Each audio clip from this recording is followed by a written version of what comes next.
I worked myself so hard that I turned a person this fucked up into this motherfucker right here. Not off of reading a fucking book off a theorist, off of going to work on myself and saying, I don't know how to do this, but I know that to get over there to that fucking side, I gotta grind myself into a fucking fine powder. And I did it.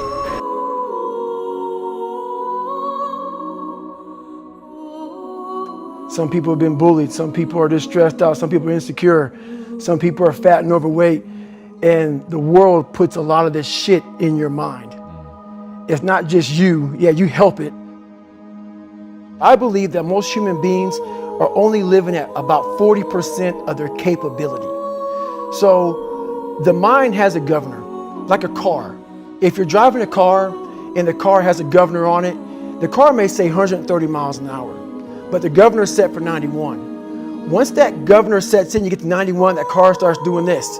The car wants to go. The car wants to go, but that fucking factory said, we're not going past 91. We have a factory, a nice governor in our brain, and it's a survival mechanism. It protects us from pain and suffering. The second we feel that shit, our mind says, oh no, this isn't fun. We should back off. We should sit down, find something more comfortable. And there's something about the mind.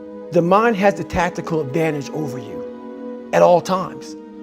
At all times of your life, the mind has a tactical advantage over you. Why is that? It knows what you're afraid of. It knows your insecurities. It knows your deep, dark lies. And it starts to push you away from that shit. It pushes you in a direction that is comfortable. The mind controls everything. So what I realized was that when I was growing up and I was 300 pounds and I got all fat and I got all insecure, I realized that my mind kept taking me in this direction. When things got uncomfortable for me, when I was facing my insecurities, when I was facing my fears, my mind said, oh no, we have the tactical advantage. We need to get you, separate you from this feeling over here. Life's all about feelings. We want the happy feeling. We don't want that feeling of this sucks.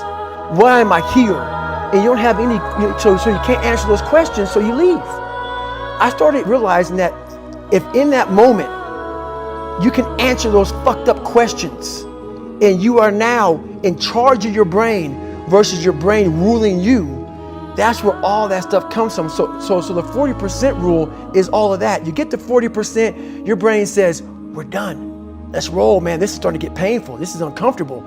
So you sit down. A lot of people can live with themselves, look in the mirror and say, I'm okay with being afraid.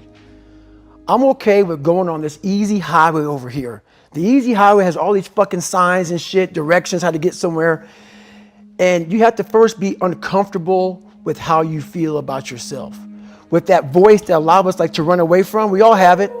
We all have that voice that say, hey man, you're kind of wimping out right now. You're kind of being a little punk right now. But a lot of us say, okay, that's okay. It's okay to tell these little white lies to ourselves. So we first have to face the real you.